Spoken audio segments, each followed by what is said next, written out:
Welcome to ChattyCoffeeCrew. Here's your host, Shyzabox. Oh yeah! Whoa! Oh girl! Whoa! Oh girl! Whoa! Get out of here! And the horse you rode in on. Ladies and gentlemen, welcome one, welcome all, welcome none. And of course, we have got a fantastic show for you today. And by fantastic, we mean free. So, remember, you get what you pay for. But, oh, man, today we are talking about subscription services. And you might be saying to yourself, subscription services, those sound like something that you should subscribe to. And in a lot of regards, in many cases, ways, shapes, and form, that's entirely true. If that service offers what you want it to offer you. Now, there's lots of ways to go about thinking of subscription services. Are they something as part of an entertainment medium? Are they something as part of a ways to get through, easy express fast pass lanes in a vehicle, and you subscribe to, different iterations of, DMV-like type apparatuses with which to get you going a little more, a little faster, a little more frequently. But if there's one thing that we've come to realize over the years is that with as many passwords and logins that we borrow and take and obtain from many a friend, companies kind of crack down on that over the years, but it gets you to thinking and realizing, there are probably a lot more subscription services out there than maybe perhaps need to be. Now, we're not saying that is the case. We just know that it seems to be fairly prevalent in at least our reflections and things of that nature in personal decisions that we and or those that we know have made and decided to go with. So, let's talk entertainment. Let's talk cable TV. Let's talk movies and things of that nature. You might be saying, no, let's not. Let's end the stream. Well, that would probably be a better idea, and many people would probably be much better off for it. But, whatever. Anyhow, when you start subscribing to multiple iterations of streaming services and apparatuses, then at some point it takes over everything that they were supposed to usurp and take over the place of to begin with, i.e. cable TV subscription services, right? Netflix was supposed to be the end-all be-all of stopping cable subscription of the service. But what, lo and behold, did Netflix decide to do?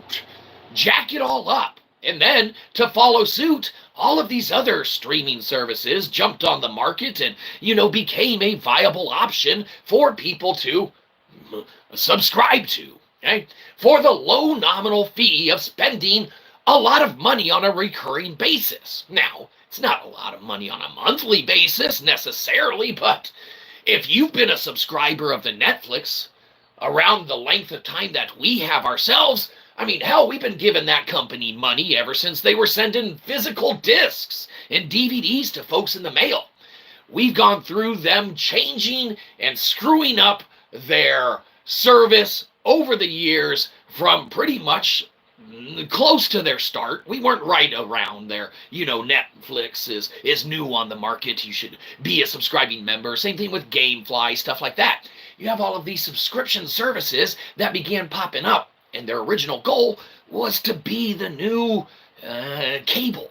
And that's what they became. However, cable's still in existence. All of these other different Dish Network, DirecTV apparatuses are still in existence. You have your Rokus, you have your Apple TVs, your Amazon of the Fire Stick Primes. Okay? Now, a lot of those devices may just inherently give you access to stuff, but how did you obtain it? Was it a free Fire Stick with the purchase of a new cell phone subscription plan at a, cellular device store? Guess what? That's another subscription service. They're all out there. They're all over the place. And you need to start to, kind of reflecting, at least we did in our lives. How many of these do we actually have? And how necessarily important or not important are they necessarily for us? So, You might subscribe to something like car insurance, right? And it's like, well, you have to, right? Okay, sure. You have to subscribe to car insurance. Well, that's just another subscription service, right?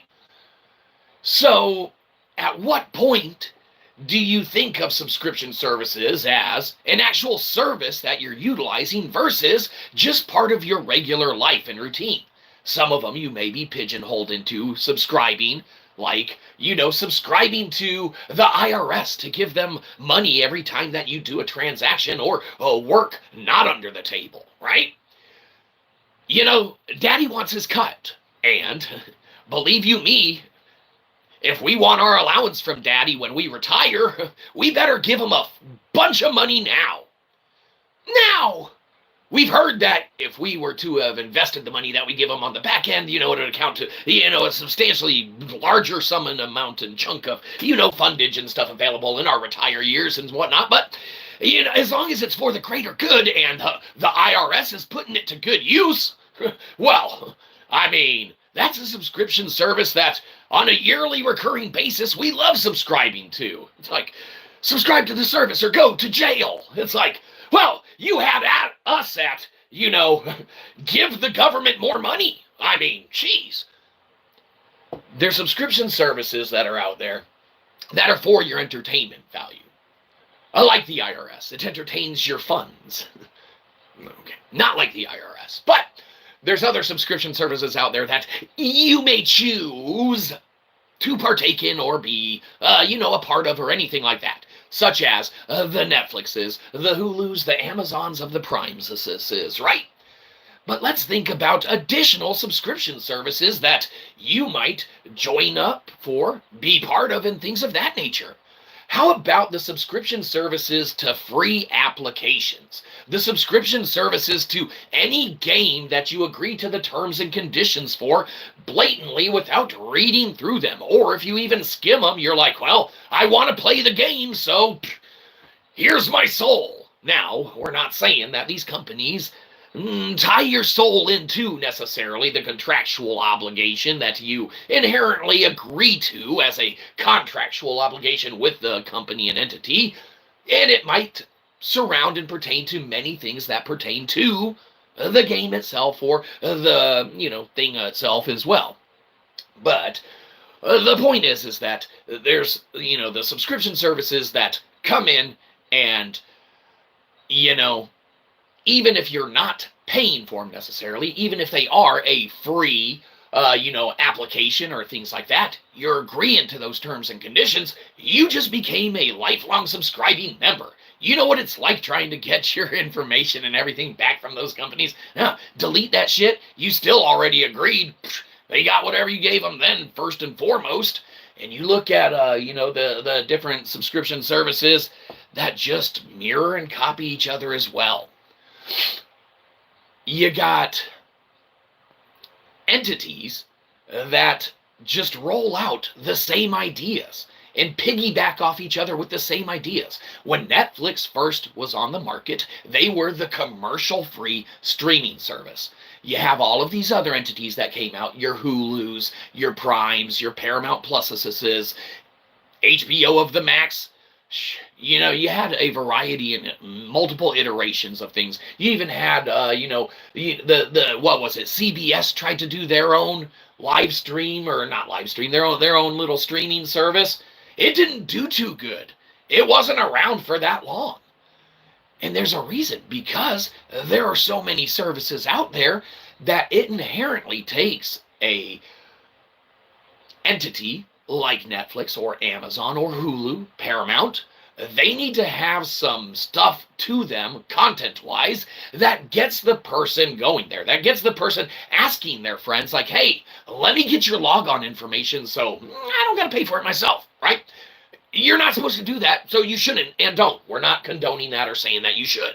But what you can do is, check out the subscription services and see what they have to offer and see if it's the one for you. But where everyone gets tripped up is a lot of the subscription services piggybacking off of each other and mirroring, how each other conducts business it just leads to an amalgamation of all of them, in essence, being virtually the same. Yes, you have your certain show affiliated or attached with it proprietarily to it, okay? Rings of Power is on Amazon of the Prime.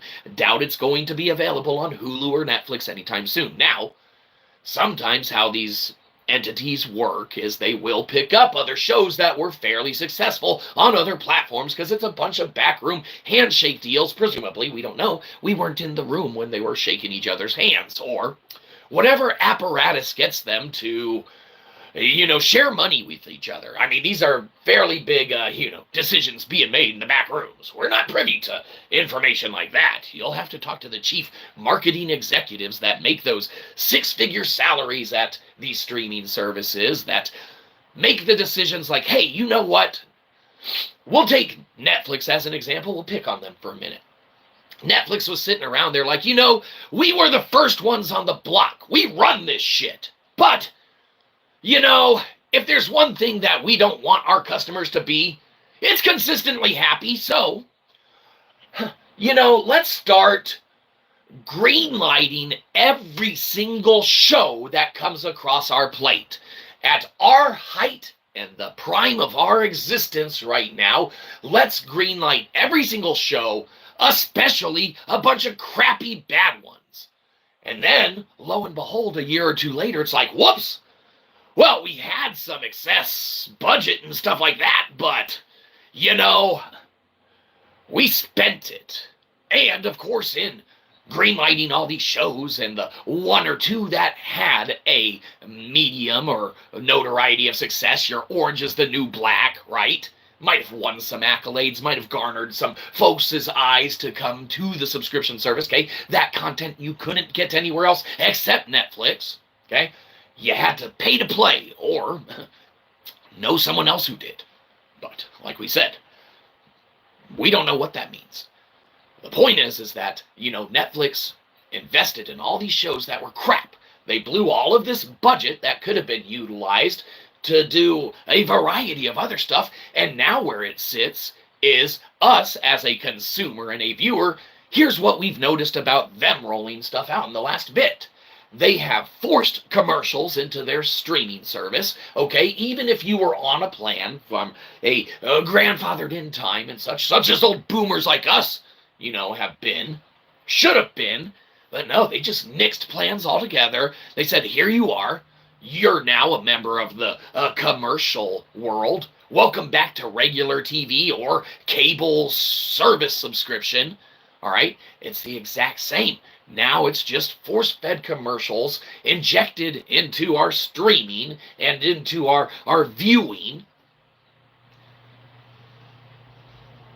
on a platform that originated and started as a platform that was known to go against the grain, to be innovative, to be creative, to be new and unique and different, and to not have commercials.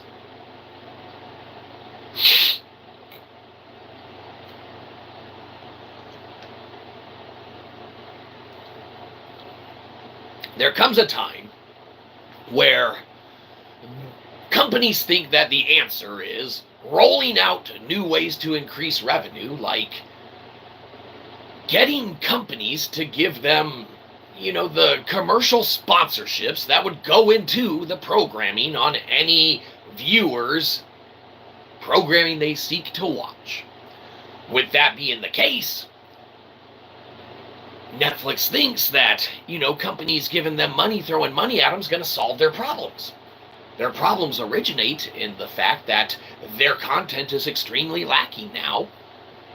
Even the shows that do garner a medium of success on the platform are so few and far between as far as their production seasons and things of that nature, it's hard to retain that viewership and that viewer base. So lo and behold, Netflix has gone around just porting content from one region to another, and then passing it off as new to Netflix or, new releases. Well, these releases might be, 5-6 years old from a different, region of a different Netflix user base, okay? Now, inherently, some of the movies, some of the shows may be extremely good. They might very well be. But when you see a company go and obliterate any aspect of workable budget, okay, and they created an infrastructure with their budget, which is resounding. Netflix's infrastructure for their streaming abilities and everything like that, and some of the decisions that they're making as far as directions to go seem to maybe be a little more hit than miss. Okay, some of those live fights. There's another one coming up this weekend. There's a little boxing match that's going to be live. A lot of aspects of what Netflix is doing is finally starting to, go a different direction and finally be a little more unique and innovative and creative. And, we commend them on that. But what we don't commend them on is reverting back to tactics used by other companies with which to, pad out its income and its, financial gains. We don't appreciate the fact whether they dropped the cost of our subscription or not. They got that tenfold on the back end by these corporations injecting funds into them to, crap these commercials out down our throats. Okay? It's not something that we want to check out, not something that we want to, see as far as when we're putting on a show. We went to Netflix to avoid the commercials, to avoid all of that stuff. But that's enough picking on the net of the flicks. They got the commercials, the idea, probably from folks that have been jumping ship from one streaming apparatus to another, from your Paramounts to your Hulus to your executive Netflixes to whatever. Can't tell me just like the retail industry or the restaurant industry, if some streaming executive, has a not good relationship with his streaming platform he works for. If he works for Paramount, and he specializes in aspects of a streaming service, he'll probably apply for a job at Hulu and Amazon Prime and, Netflix and HBO Max and, any of the other streaming services out there, even ones that don't require a subscription like Pluto or Tubi or, any of those. We heard that Freevee is going away, but who cares, because no one watches that one anyway. You got other streaming platforms like the U of the Tube that even have a free movies and TV section that has the commercials in it. So why would we want to pay a subscription to Netflix to watch movies or TVs when their, kind of options for viewing is limited, or it's a long hiatus in between the seasons of shows or things of that nature that we might want to watch? There exists a disconnect in the thought process of having to pay a company for us to watch stuff and get commercials shoved down our throats versus going to YouTube to the free movies and TV and getting commercials shoved down our throat. But you know what? Hell, we didn't have to pay for the privilege of being indoctrinated. That's the government's job. You pay taxes and they do it for you through your whole life. Just kidding, government. You have platforms out there piggybacking off each other, taking ideas from each other. Certainly, personnel working for different, iterations of companies. Same thing, developers and game studios and things of that nature. If they're not working for another one, they're forming their own. They're, still in the industry. Not everyone stays with it. Not everyone sticks with it. OnlyFans is appealing to some people. We try and make most of our revenue there. We don't, but we try. The point is that you have these subscription services. Hell, OnlyFans, that's a subscription service, right? Yeah, absolutely. You have all these subscription services out there that when you take time to reflect, it's like, wow, I sure do have a lot. There's even, believe it or not, an app you can subscribe to that keeps up with your subscription services. And you gotta be shitting us. You gotta subscribe to an app to keep up with your subscriptions. That's too many damn subscriptions. That's like, hiring an accountant to keep up with your finances only for non-tangible goods and things that, maybe just only affect your, free time or things of that nature. Hell, if you're paying for 5 subscription of the services and you can only watch one thing at a time, and say it's entertainment video services, it's not your subscription services to your, roadside assistance or your required insurance on your vehicle or your, subscriptions to your Grubhub or your Walmart of the Plus so they deliver groceries to your doorstep, or your Amazon of the Prime subscription so that you can get that 2-day free shipping that is no longer 2 days. There's all sorts of aspects of subscriptions, and now there's even, apparatuses that you can subscribe to that will keep up with your subscriptions for you. All your subscriptions, one easy place. For some folks, that's probably a really good deal. Because maybe a lot of folks get into subscriptions and it's hard as hell to get out of them. There's a little company that we no longer care for too much, and you know what? Let's ask management if they want us to talk about it. Hey, management, we're talking about GameStop. They can go fuck themselves. Excellent. Management says it's okay. So, GameStop, right? A company with the subscripification of the services. It used to be GameStop. You'd go in there and someone, might be like, hey, you want to join Game Pass Pro GameStop membership subscription service 1? It's like, well, I already am, because right now it's an okay thing. It's an all right, organization to be affiliated and attached with. GameStop had what they were doing. Guess who's back? Back again. Rick is back. Tell a friend. Well, Rick, it's fantastic that you're back. We can finally start the show. We told you, Rick, that we don't really start the shows without you, but we had to today. And you weren't here last night either. Believe you me, we were waiting for you the whole time. You must have been looking at all of your subscriptions that you have and were like, I gotta start digging into these and seeing exactly what I got. And we get it. We understand. Totally. So, excellent. Great to see you, Rick. I feel like our day is now complete. And we hadn't even finished our coffee yet. That's the way we like to wake up. And everyone should like to wake up, especially when Rick says what's up. Because, let's be honest, when Rick says hi, you don't need to wonder why. He just does. He's a nice guy. So, anyhow, subscription services. You got to the point now where you have subscription services you can subscribe to that keep up with all of your subscription services you subscribe to. And whether you're looking for a subscription service like, the Grub of the Hub, where you subscribe and download the app and agree to their terms and conditions, or your subscription service to Uber, or, your the Lyft, or any of that, they all have a variety of stuff. The big JC! Yes! Excellent! Now our day is totally complete. Rick and JC in one day. That's much love. Excellent. It's always excellent when you come and realize that the subscriptions that exist inherently, at what point is it too many?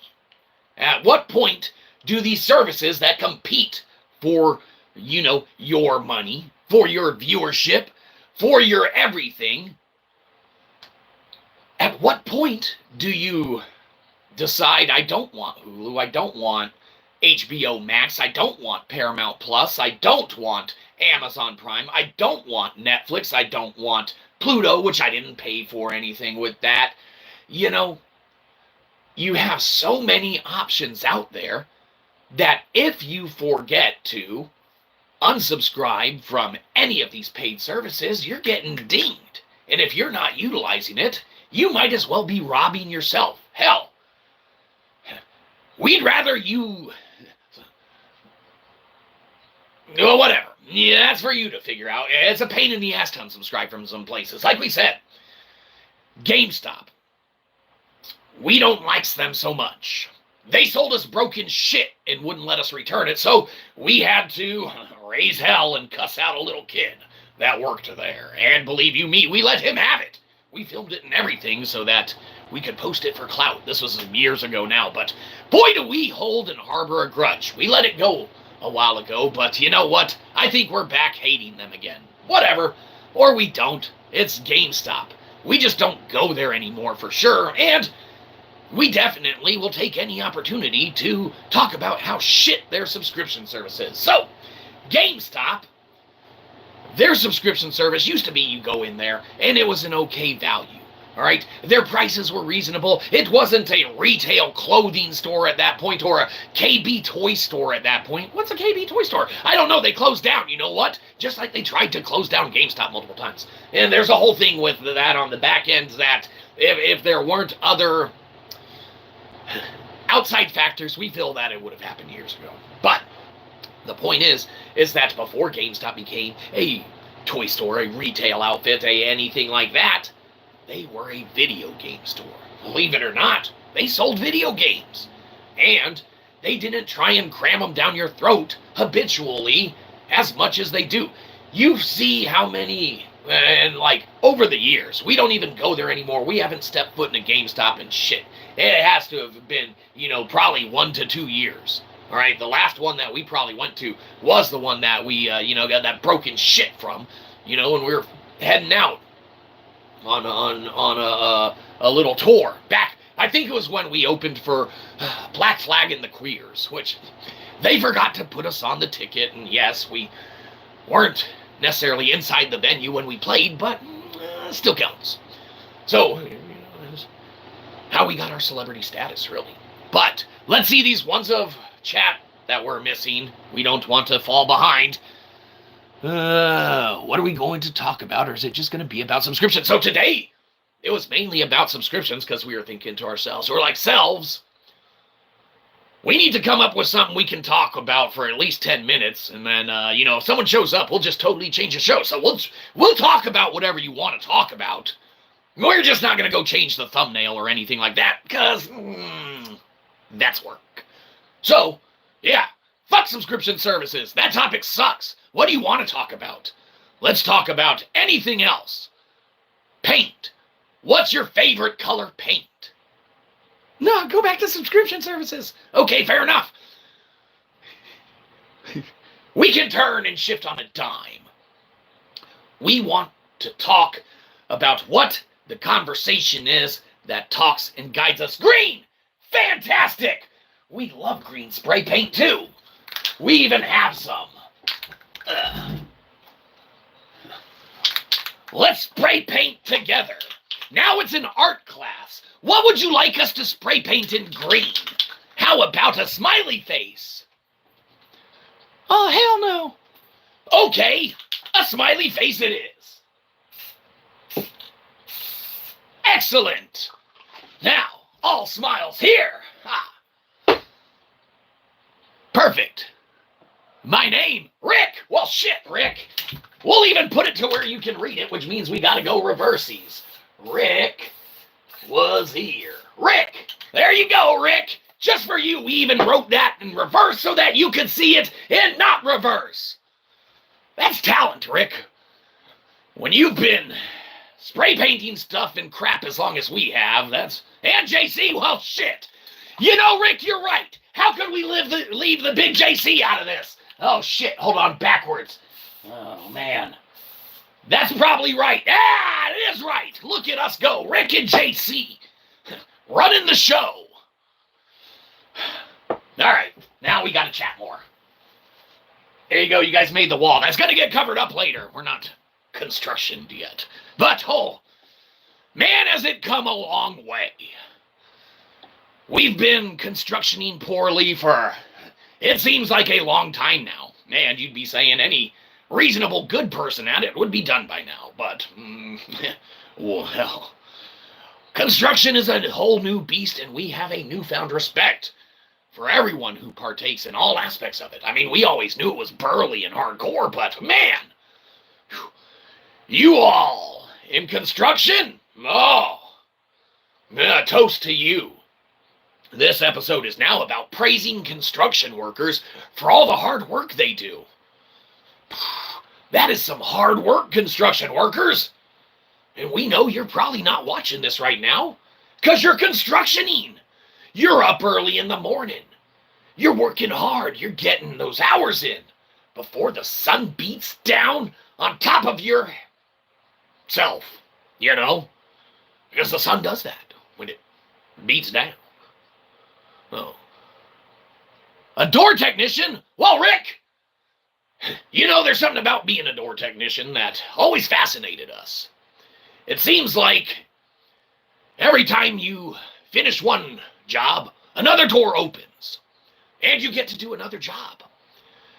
And it seems like a revolving type of work that one could do or partake in. It's like it must have its ins and outs of all that it provides for you. But we could see, a door to happiness being utilizing every door that you possibly can. So, Rick, that's fantastic.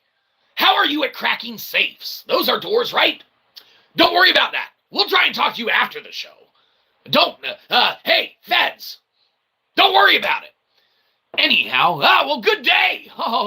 Ryan, getting in the mix. Well, excellent, Ryan. Welcome to the party with all ones of us. You might be saying, this party sucks.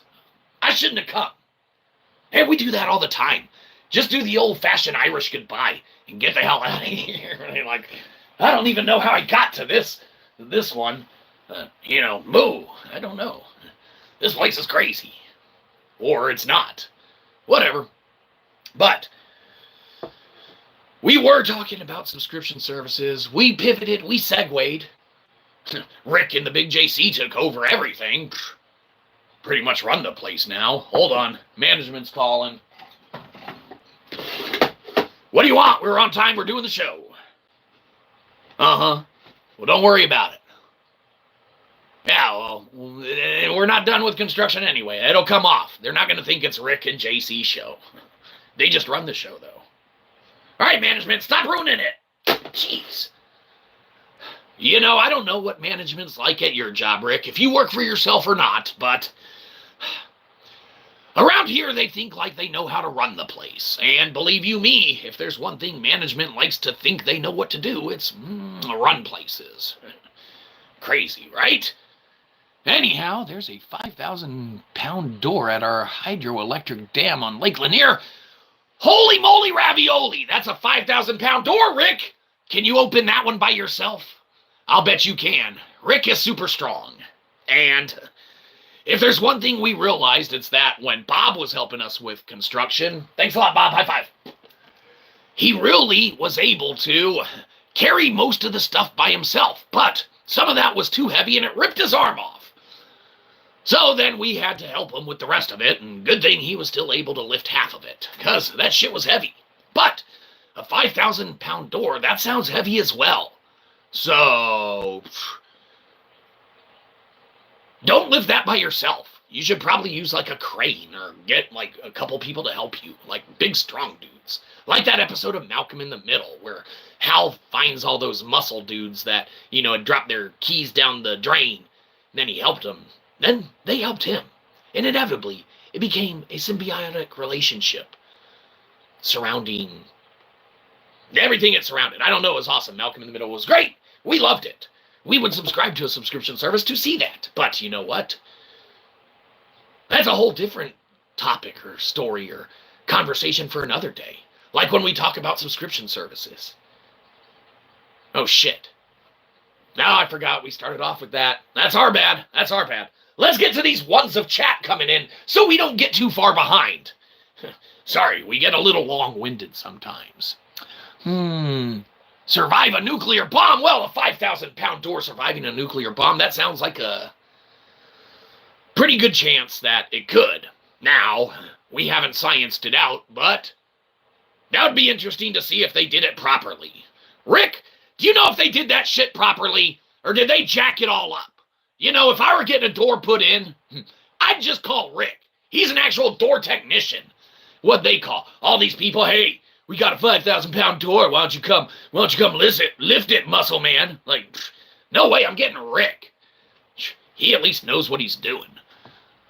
Good working condition, takes about 10 minutes to open and close. Yeah, well, that sounds about right. 5,000 pounds, 10 minutes to open it. Yeah, that's probably about right. Sounds heavy. Malcolm in the Middle was a dang good show. You know what, Ryan?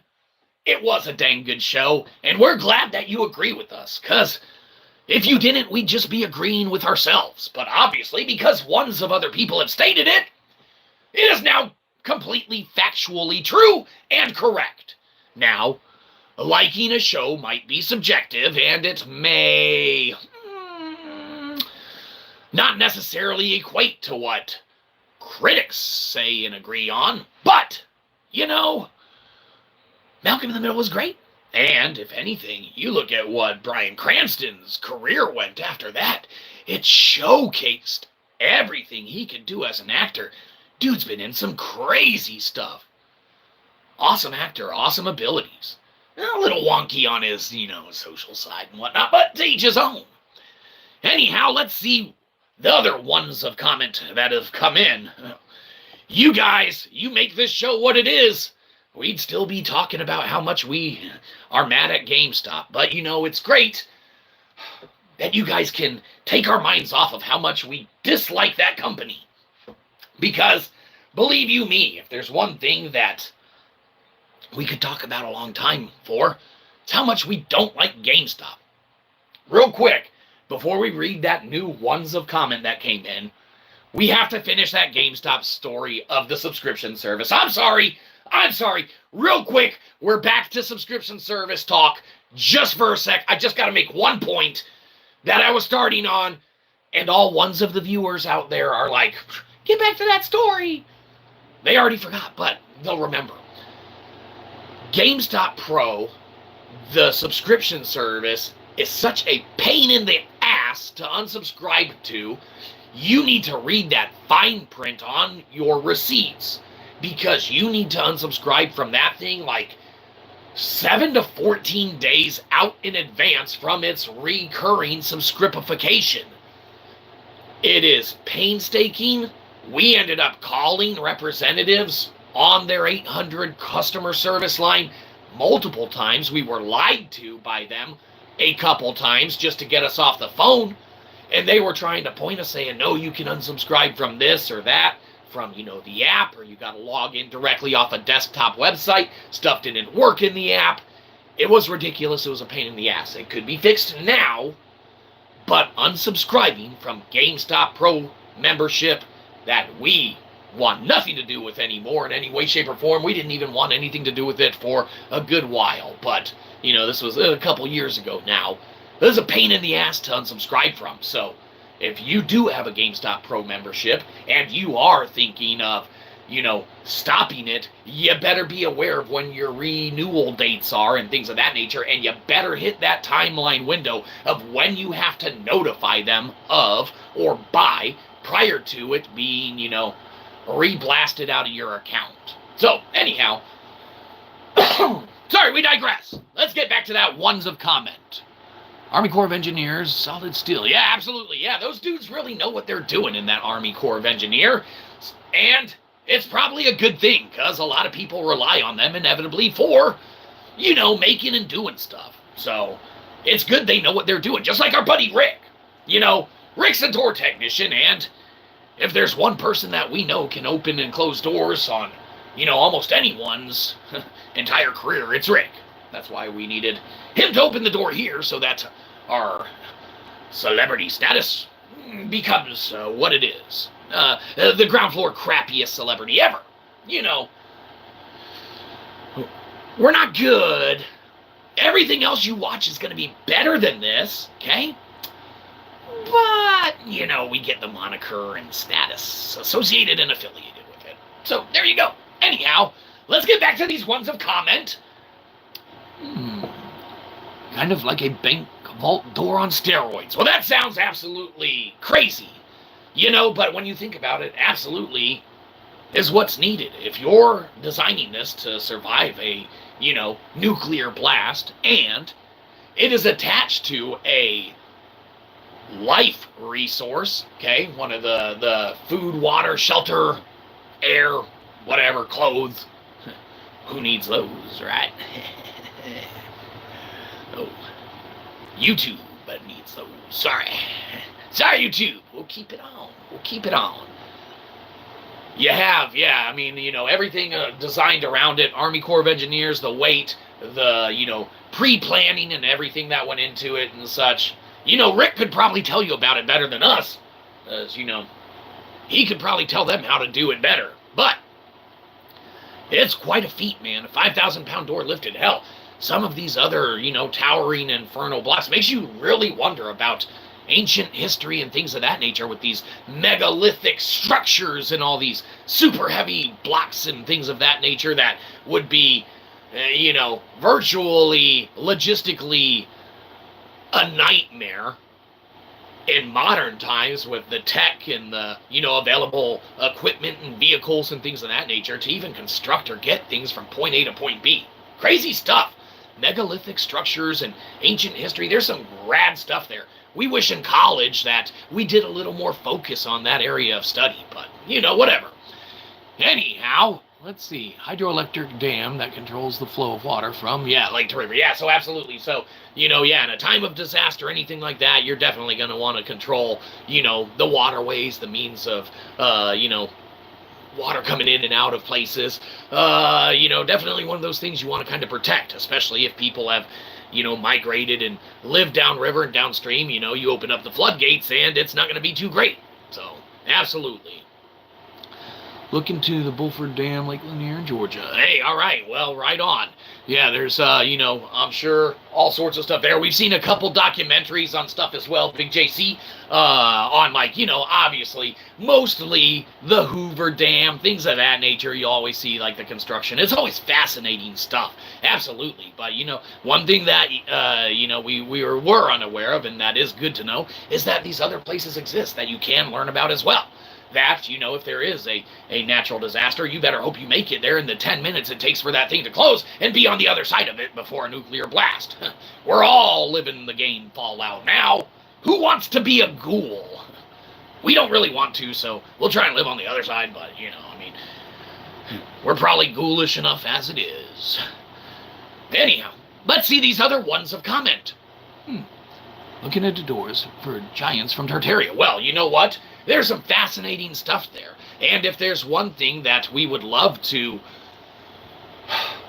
learn about continually, know about continually, there's fantastic channels out there, like a channel called Bright Insight. We think that's what it's called. This dude goes through and pulls information. He's traveled to destinations and locations. He has formulated hypotheses and opinions and things of that nature that are entertaining out of the gate. Whether you believe Nephilim, which in the Bible, Tartaria, which, there are signs and stuff, where it originated from or not. No matter how you look at it, there is some very interesting structures out there. You look into the world fairs of years and decades and centuries past almost, and, there's some crazy stuff there. So, yeah, absolutely, you start looking at doors from giants from Tartaria, stuff like that, and you look at how a lot of structures pseudo-resemble each other regionally all over. It's almost like, when Pangea was Pangea, or even the one before that, there was some big, huge world reset or something, and, the continents and, things broke away over millions of years. I don't know. We don't know. Look at Göbekli Tepe. That thing, it's thousands of years older than Stonehenge. It throws all of modern history out the door and out the window. And you got, entities out there like Bright Insight, or whatever, we think that's what it's called, that does fantastic jobs showcasing everything. In fact, there's, Göbekli Tepe, they're only 10% uncovered and unearthed in there. and they put it off for like 150 years. They don't want people to know what's there. It is thousands of years older, and it rocks to the foundational core. Everything from anthropology to history to archaeology, surely a variety and a plethora of stuff, simply based off the fact that this site is thousands of years older than what was known and what is known about even Stonehenge. So, crazy stuff. And there's even another site pseudo-close-ish to Göbekli Tepe that we want to say is maybe even a smidge older than that, but that one is less renowned, even less known, and we don't even remember the name off the top of our head. It took probably a good year or two for Göbekli Tepe to be, a common part of our vernacular to where we could recall it at a ones of chat notice. But yes, very interesting stuff in the giant doorways and from Tartaria. We think that a lot of modern history is incorrect, and we think, as a historian, we majored in history in college. That shit's all wrong. It's all wrong. And we're probably at ends, and a lot of academia would probably be like, Shyzabox doesn't know what the hell they're saying, and true, in a lot of regards. But what we do know is that we were lied to, and that there's more stuff out there that is omitted and blanketedly covered up, or, lost to history. You look at all the stuff that the things like the National Archives has in it that aren't on display, that aren't listed, that aren't talked about. There's some crazy shit. You look at newspapers from back in the, 1900s and stuff like that, they were finding earthen mounds with giant-ass skeletons in them, okay? You talk about Tartaria doorways, and you talk about, Nephilim, things of that nature, okay? Now, regardless of how you want to get into it and what you want to call entities or, beings or ancient civilizations, okay? Other versions and, entities of humanity, all right, that may or may not have withstood the test of time in many regards, way, shapes, or form. Nuclear fallout, people aren't on the other side of that 5,000-pound door at the, hydroelectric dam and things of that nature. Well, it looks like humanity just reset. I wonder if any structures, are still around. What if, there were multiple iterations of problems, catastrophically, globally? The old meteorite hitting, the old comet hitting. People may go underground for decades and decades and decades and live like cockroaches. And then one day, reemerge, repopulate, find the old ancient stuff. Like, holy shit, there was a city called New York that they're not digging up from all this stuff. Have you heard about New York City? It was massive. But they're not going to unearth it for another 150 years. So we don't think that this country, America, ever existed, really. There's no proof that it existed because it's all been covered up. We're not digging it up. We're not learning about it. We're not researching it. We're not doing any of those. So it must not have ever existed. And any references to it, any, things that you see on it and stuff like that, well, it's fabricated, false. It's conspiracy theory, and you're loopy and crazy. Just like that Shyzabox dude. Anyhow, what were we talking about? We're missing ones of comment. We better catch up. Oh, good. We caught up. Great resource. John Levy. Well, all right. So, if anyone's looking for additional information, presumably, John Levy is a great resource. Levi. So, you check that out or not. We can't confirm or verify it now. The Big JC saying it, and believe you me, we believe the Big JC. But, again, without pointing you in an exact direction and stuff like that, we just have to have a disclaimer. It might not be everything that our views and opinions might or might not adhere to or conform to. Blah, blah, blah, blah. You got to find your own stuff. And, John Levy is going to be a starting point for anyone looking to get more into it because there's fascinating stuff out there. And surely we're almost certain that we could venture to guess that we have seen some of John Levy's stuff and we might not have the name committed to memory yet. But if there was ever a link or anything like that that was sent our way, we're almost certain we've caught some of their stuff. And presumably, yeah, it's going to be right up anyone's alley who's interested in it. And yeah, Big JC, much appreciation for sharing that with all ones of our other viewer. Excellent. Yeah, doors, yep. World fairs, past, very thought-provoking. Absolutely, yeah. The World's Fairs, everything entailing that, all aspects of it, from the limited time for construction to the, hey, we're destroying this thing right after, makes zero damn sense. It's the most absurd thing, and you think of technology from the time, horse cart and buggy, and, even the ones with the first, like, little electricity and stuff, lights running to it. You look at old pictures, it doesn't stack up. You look at old flying ships like the old Zeppelins and things of that nature that used to go across oceans and things of that nature. You were almost on a floating mall. There were restaurants, there were lounges, businesses, there were, seating areas. It was like those floating skyships, okay? All of the Zeppelins and things like that. There's a lot more tech there than people ever knew about or fathomed or dreamed about. In many regards, it's almost like the Hindenburg disaster that is instilled and ingrained almost in an indoctrinatorial way. That's not a word. In an indoctrinatorial way, is force-fed down the youth's faces and throats and everything like that early on. Oh, the humanity. Oh, the humanity. Right? Everyone's seen that. They play it in school multiple times over the course of years. Is it to dissuade people from learning about the actual Zeppelins that were efficient, safe, reliable, luxurious? Eh? Now everyone has to fork over dough to fly in airplanes and things of that nature in a fairly uncomfortable manner.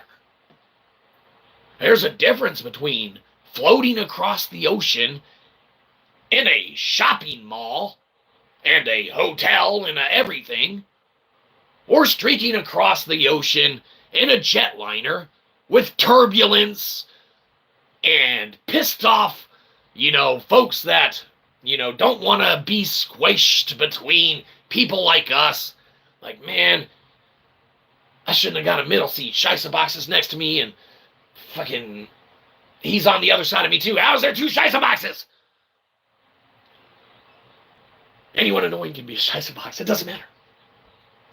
The point is that there's elements and aspects to travel, to life, to technology that have been omitted, forgotten about, brushed off, swept under the rug over the course of American history and world history. History's recorded by the victors. You can tell people whatever you want. You go back before the printing press and things of that nature. Even if there was a civilization that was super advanced, that had their inter of the nets, okay, that had their instantaneous communication, that had their ability for long distance travel and flight, things of that nature. You look at all of the entities that, could have existed back before. You get to modern times, if you have no telling or anything of the nature pertaining to it, there's no way of knowing. Before a printing press, there a lot of stuff was word of mouth. People used to have to go to church to hear the Bible read to them because they couldn't read. And so that's what they would do. So you could be reciting verbatim out of the Bible, saying X, Y, or Z, or you could be making shit up off the top of your head, telling your congregation, and they got no idea because they haven't read it, and they can't read it to double check you.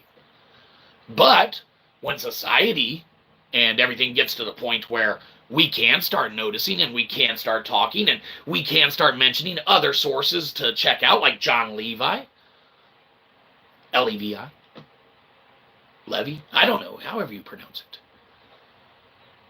Now, all ones of people that do happen to check this out can go, scoop that out, scope it out, check out, everything that they bring to the table. They're parts of, conversation that they have surrounding all the craziness that we definitely notice in world history and all this other stuff. Great points that you guys are bringing up. Man, you made this episode way better. Yeah, we're not talking about subscription services, but if you subscribe to the idea that history's a lie, oh, sign us the heck up. Because as history majors, there's stuff that doesn't add up. There's stuff that is not correct. There's stuff that is omitted, and there is stuff that is inherently just swept under the rug, pushed by the side. Okay? So, everyone's their own historian. Everyone's going to recall and, focus in on what they want to study, what they want to learn about, or anything like that. But for the blanketed entire social apparatus to be force-fed, in essence, lies. Look at stuff like the war on drugs and reefer madness, okay? Same thing as the Hindenburg video of the Hindenburg crashing. Oh, the humanity. Oh, the destruction. Oh, the black and white footage of a, airship roasted on fire, blowing up. Oh, the humanity. We better show it to kids over and over and over. Let's do it in 3rd grade, 6th grade, and 8th grade, just to top it off. And then let's have references to it all throughout high school and probably even college. And then it's just a part of everyday knowledge. Like, oh, blimps and airships. Yeah, Goodyear has a blimp. They fly it over sports venues. Okay? The Goodyear blimp's this big. The airships of past are monumentally grandiose. You look at blueprints for some of them. It's insane. Like we said, restaurants, businesses, lounges. They were entire floating malls, almost like an aircraft carrier on the ocean. Massive. Okay? Traveling in a lap of luxury. Let's go on and check out this ones of comment coming in. The world famous man. Oh, we read that one. Oh, there's still just ones of comment. Thoughts on GTA 6? Well, GTA 6 is obviously on our radar as a game that, when it comes out, we are willing to shill for and shell out the big bucks. We will pay full price for that, whatever they're asking. If they jump on Nintendo's bandwagon of saying, hey, y'all better fork over 80, 90 bucks for this, we'd probably do it. Now, would we be happy about it? Not necessarily, but the trade-off would be, we would be, in theory, so bogged down with playing Grand Theft Auto 6, we wouldn't have anywhere to go to spend $90 on, because we are going to be zoned in and dedicated to it, in essence, like we were Cyberpunk when that came out. Who remembers that one? We were fortunate enough to be able to play it, because we had the Series X. Other folks, not so lucky, but we did hear that even folks with the PS4 had playable experiences. We heard that just recently. But it's new to us, because, you saw the videos, you saw the talk around it, you saw the physical copies being brought back and returned, which, don't happen. That game in Concord. That's a whole nother thing. But yeah, GTA 6, it's looking to be another runaway success. Surely it's going to innovate where it needs to innovate. It's going to do what it's already done extremely well.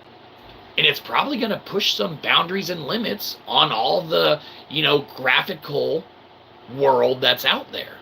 Is it running on Unreal 5? We don't know. We haven't looked into that, but it probably is. That's kind of the way that it's going.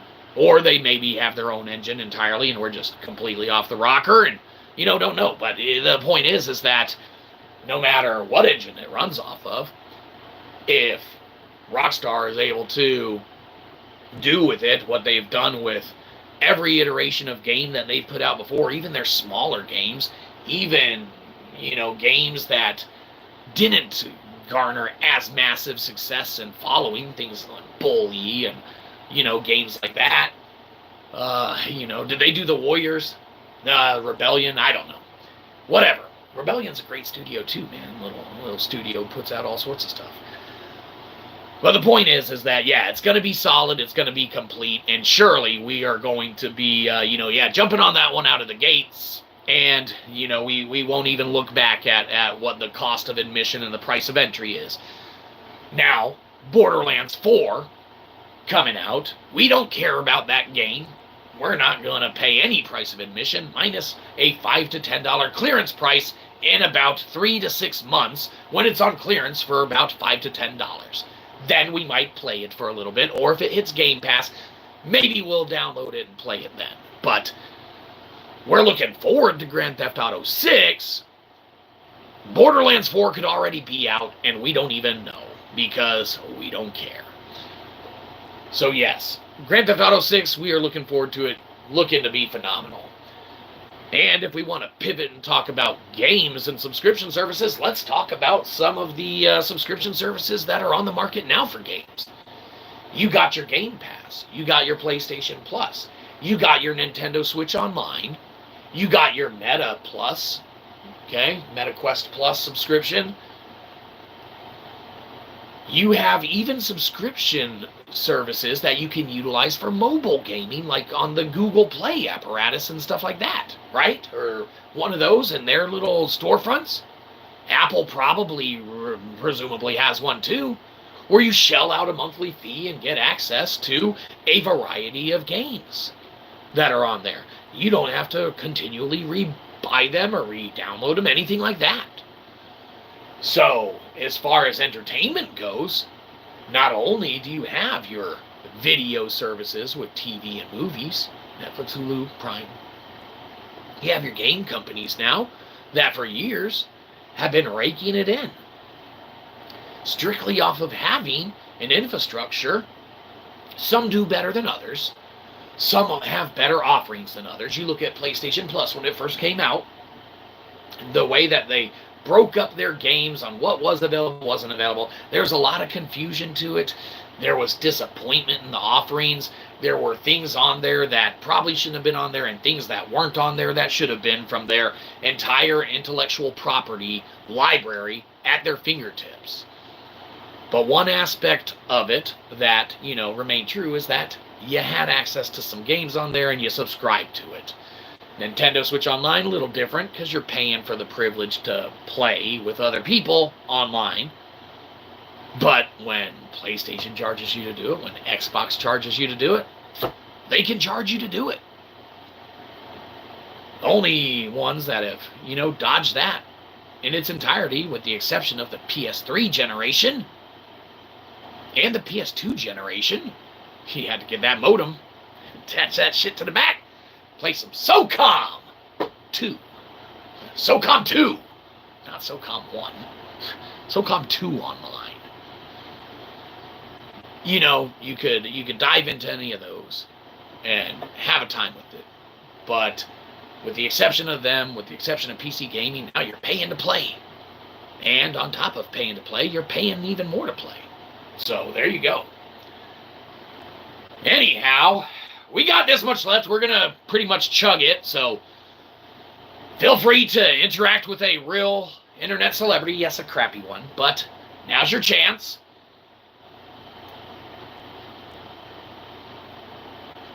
It's Luke Cold. We're going to be chugging it fast, so, if you're wanting to, get out of here before us, now's a great chance. We can't stick around all day. We can stick around a minute, but, this is beyond hot in the not hot way. We've been chitty-chatting in a little too long, and unfortunately, our coffee grows cold. So we hope that's not the case with yours, but, oh, hold on. Rick needs us. Still here, just listening. Hey, Rick, that's fantastic. We don't need you to chime in at all the time. We feel at ease knowing you are here, Rick, and thanks for letting us know that you are still here. Because it's when we're with ourselves that we feel the most alone, and like we're by ourselves. So, That's just how it goes. But we pivot, we segue, we talk about this, that, the other. If there is anything else aspect-wise of ancient history or, hell, what else were we talking about? Subscriptions that you would like to talk about or you want us to gripe about, feel free now to throw it in. Otherwise, we are, like we said, we're getting down to it. So we're going to be, figuring this out. Are hurricane-proof doors actually hurricane-proof? Well, that's a good question. The big JC, saving the stream once again. Between you and Rick, we don't deserve you guys. But what the world deserves to know is our take on if hurricane-proof doors are actually hurricane-proof. And to answer that, we would have to say this. In many regards, yes, they are. And in some situations and scenarios, they absolutely are not. You can make something proof all you want. Hurricane-proof, waterproof, see-through proof, I don't know. Vanta Black is crazy color. That shit's awesome. Vanta. Look it up. It's amazing stuff. You can make anything proof, but if a hurricane faces it the right way, or hunks a, cow, like in the movie Twister through it, okay, now we know tornadoes, not a hurricane. Okay, so maybe that's not equatable. But insert flying animal X, Y, or Z here. Say it's a possum. Okay, the hurricane picks up a possum and lobs that motherfucker through the, hurricane-proof door. Well, it's not so hurricane-proof then. But say the hurricane picks up the possum and hunks him to your neighbor Bob's house. Hey, Bob, high five. You got a possum flying your way. Don't try and catch him with your arm. It'll rip it right off. So, Bob has possums flying at his house. Well, our house is still hurricane-proof. Because no possum went through my door, but Bob's out of luck. And just because he helped us with the studio, he wants us to help rebuild his house. Well, Bob, we're busy. Sorry, Bob. But you let us know when you're done so you can come back over here and help us some more. And that's just how it goes. So, yes. I heard doors. Oh, yes, Rick, doors. So the question was asked, Rick, are hurricane-proof doors actually hurricane-proof? And we came up with the analogy of flying animals going straight through them, which would entail them, breaking and reaching their demise, which would destroy them and make them inevitably not hurricane-proof. Now, if they survive through a hurricane and a flying animal that's picked up by said storm does not throw it through a hurricane-proof door, then that door arguably is still hurricane-proof. So, we were going with variables and scenarios in which it could, curtail the discussion. Like we said, you can make anything proof, but the minute that something happens to it that makes it not, it ceases to be. Say it's not installed properly. Say you didn't hire Rick to come install your hurricane-proof door. You put that shit in yourself, and you jacked it all sorts of up. Well, not only is Rick going to be pissed that he has to come fix your mistake, who put this shit in like this? This doesn't even go like this. We know, Rick. We get it. We're not in the industry, but we understand how the industry works. Customers are dumb. So there you go. The point is that, yes, arguably, depending on the scenario, you can make anything proof. You can have something waterproof, but if you slice a giant fucking hole in it, it's not going to be waterproof anymore, right? So, there you go. It depends on the scenario and the situation that something is going to maintain whatever it is that it ideally wants to maintain. Say you have something that's scratch resistant, like the screen of a Nintendo of the Switch. Well, we've seen those get scratched. Say you have anything. Variable X, Y, and Z can affect the proofness of anything. And as long as the item is inherently left to reside or be or work and operate as it's intended to, in theory it would maintain that proofness and its, durability surrounding how proof it is. So, excellent. Excellent question. We feel we answered it perfectly. Rick, you missed the first part, so we kind of had to float it, but we're glad you chimed in at the end there, hearing about doors, because that led us to knowing exactly the rest of it that we had to cover. So, there you go. Anyhow, let's see these ones of comment. They are hurricane-proof. They're specially designed for hurricanes. Well, you hear that? Rick answered it way better than us, and he did it in way less than half the time. Rick, if you were putting that answer in earlier, you would have kind of screwed up our stream, because we padded out at least an extra minute of content talking about that shit. So here you go, giving the perfect answer as always, Rick, and we're just glad we saw it after we went on a big rambling that made no damn sense. Leave it to you to put it back into perspective for all ones of our viewer. So yes, Rick has stated now that hurricane-proof doors are designed and intended for it, and yes, they are. So, but, Rick, you didn't account for the flying possum. Okay, if a flying possum in a hurricane, the hurricane picks up the possum, throws it through the door, arguably, I guess you could say it's hurricane-proof, not possum-proof. And, fair point, Rick. Fair point. Even though hurricane doors basically don't exist. Well, see, now, Rick just stated something, too, that hurricane doors pretty much don't exist because, yes, flying possums, you can't account for everything, so you can call it a hurricane door, but they're usually called like storm doors, things of that nature. So, correct us if we're wrong, Rick. Or, do it in a nice way so that it's like we kind of know what we're talking about. We can't all be experts. But it's great that we have the experts here. Set us straight. Keep us on the right path. Let's check this one's of comment. They're supposed to handle high winds and stuff being thrown at the door. Well, like possums, Rick? Do they handle possums being thrown at the door? What if they come, like, claws first? Like, rah, right? It's a crazy-ass possum, Rick. Might destroy that door. Might scratch the hell out of it. And, you'll have a scratched door. Be like, I'm not replacing that shit. Not until it breaks. We'll see if another possum comes next hurricane. I don't know. But, you know what? Speaking of subscription services, you would think there would be a subscription service for pretty much anything you could think of. And if you sit and think for a while, there probably is. Do you want to subscribe to Grubhub? You want someone to bring you some food? Maybe you want to catch some entertainment?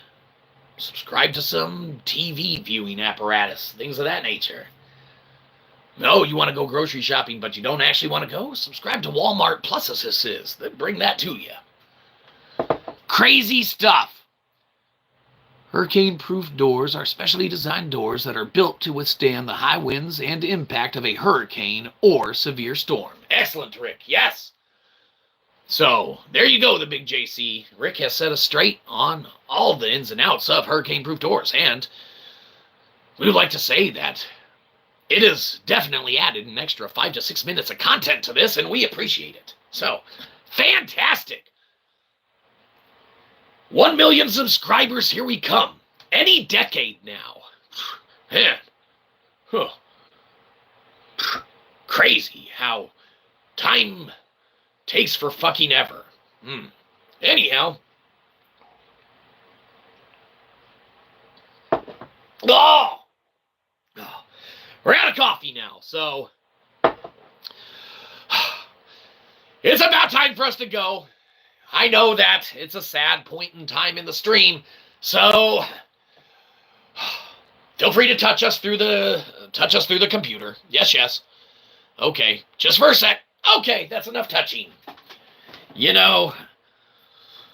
Not saying that all the doors that are installed are dirty, Rick, but we can't let everyone just touch us for extended periods of time and not be able to clean that shit up. Anyhow, well, I guess that's about all we're going to be talking about today as far as, subscriptionification and, Tartaria and doors and things of that nature. But we do thank everyone for coming and being here. And while you might regret having stayed as long as you did, we need the views, so fucking hell, we're glad that you did. But remember, everybody, feel free to throw on any of our longer videos and mute them and go to work, or put on any of our longer videos and take a nap or go to sleep. Right before you go to bed, you put on one, you mute it, and we get the views, eventually get YouTube's money, right? And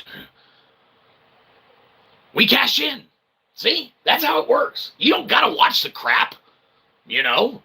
We're trying to get YouTube's money. So you should help us get it. You know, it's not yours, really. Or unless you're paying YouTube for part of their subscription service, which they do offer. But that's all the time we pretty much have for today. Next time you stream, I'll be throwing random facts. Yes, absolutely. You throw those random facts, Rick. And we would love... Hell, you got a random fact right now. You give us a random fact, Rick. We're waiting for a random fact, unless you've already left, which we don't blame you. But we'll wait for just a sec, okay, for a random fact. Because if there's one thing, Rick, that we love, it's random facts. In fact, at trivia night, at like bars and stuff like that, not only do we get most everything wrong, but there's a lot of random facts that we do know that they never ask the fucking questions on. Those sons of bitches, they know what they're doing. They're like, hey, let's make this guy look like an asshole. You know, and then all of a sudden, they do.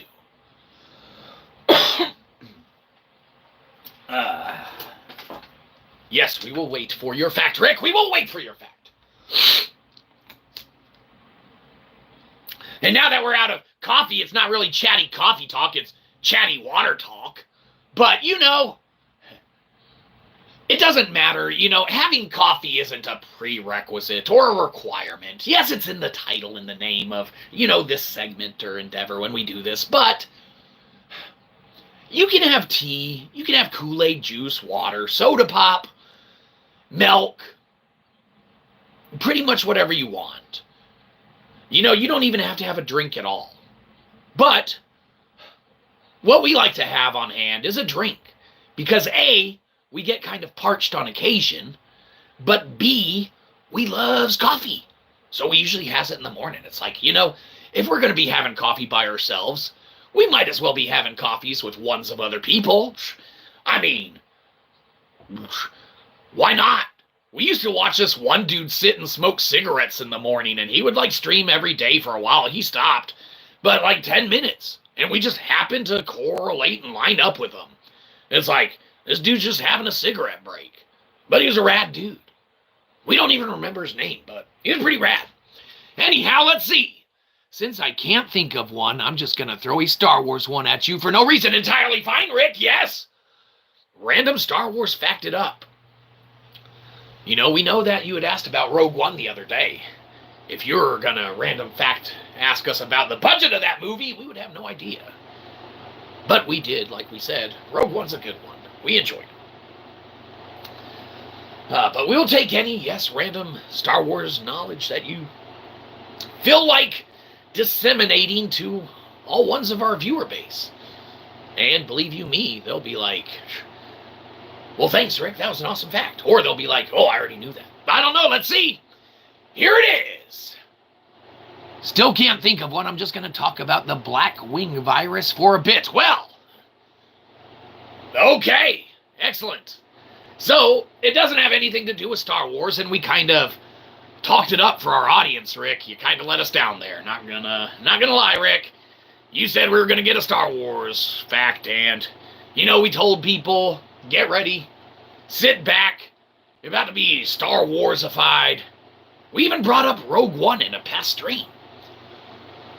Only to be let down that you want to talk about a virus. Well, Rick, if there's one thing that we're okay talking about, then I guess it's a virus. Go ahead, lay it on us, Rick. What You've got mail. Part of viruses should people know about? The virus is the show. What, huh? Yeah, it has a tendency to kind of make its way into your algorithm. Whoops! You should probably avoid clicking on it mostly, but you can't always do that. Blackwing virus has done stuff. Virus does have some stuff to do with Star Wars. It's not canon, though. Well, There you go, you have it, folks! You weren't let down after all, Rick! You know, we should have never doubted you. We did at a point in time there, but that's only because it seemed like you led all ones of our viewer astray.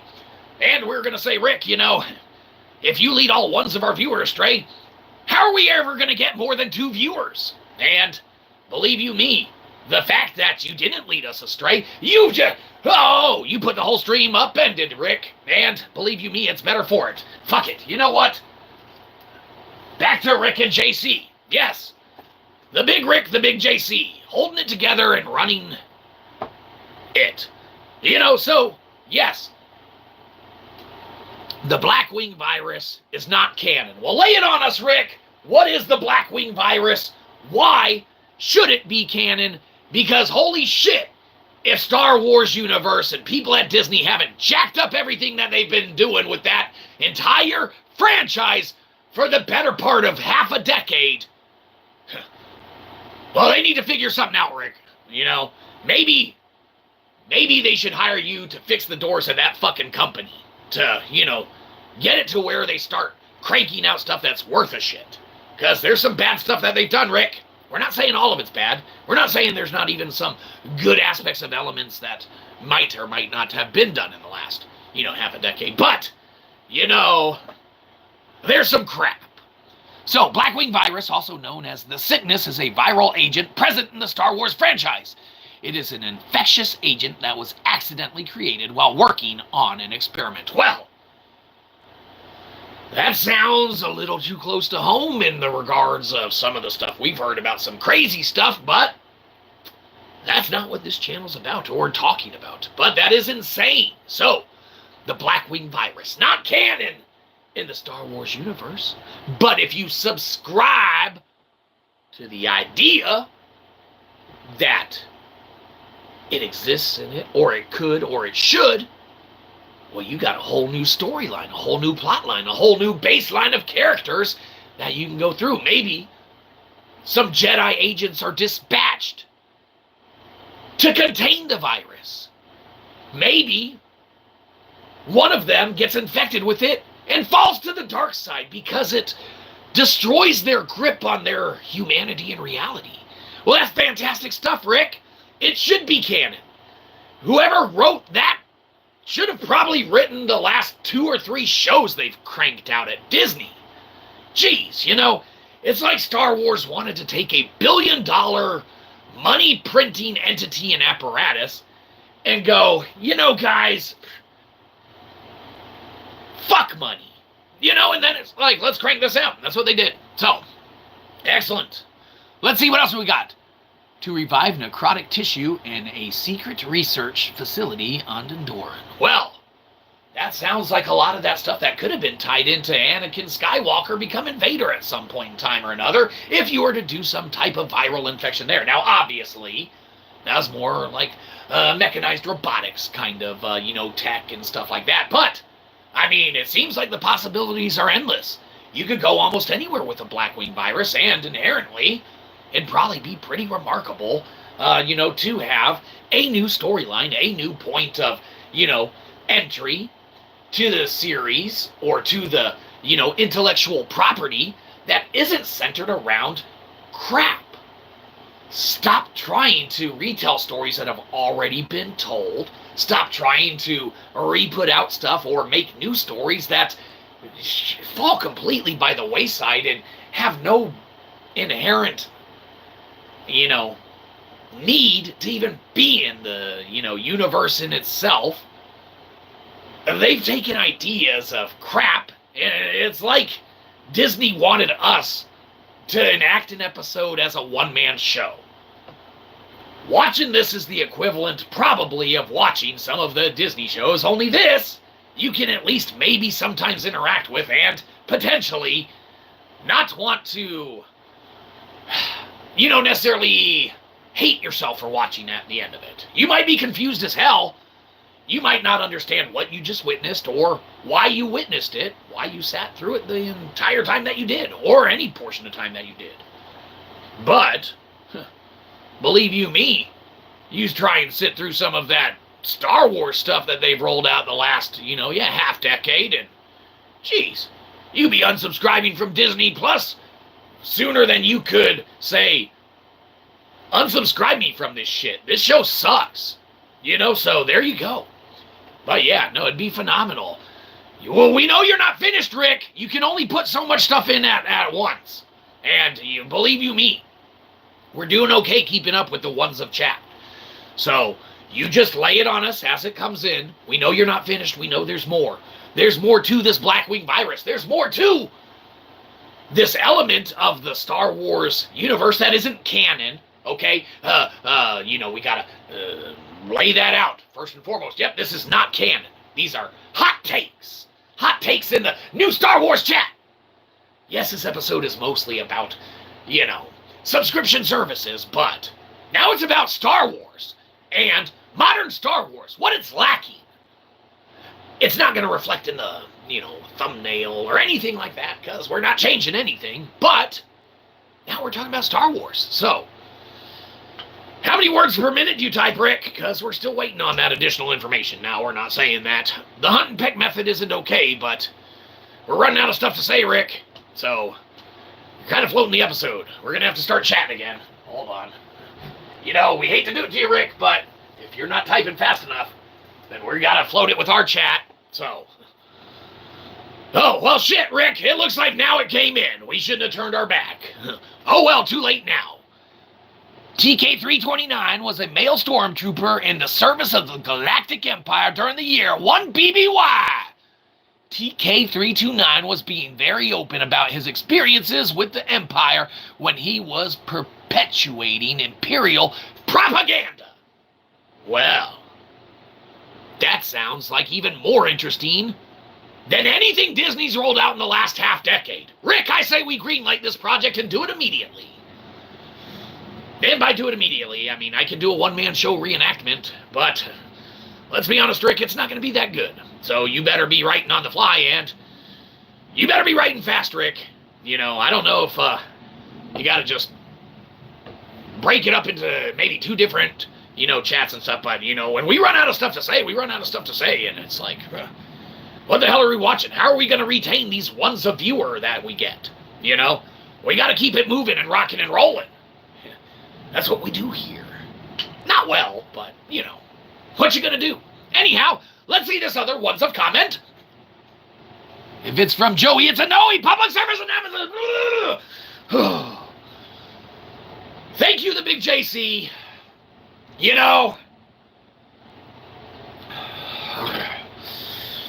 We need to collect ourselves. Apologies.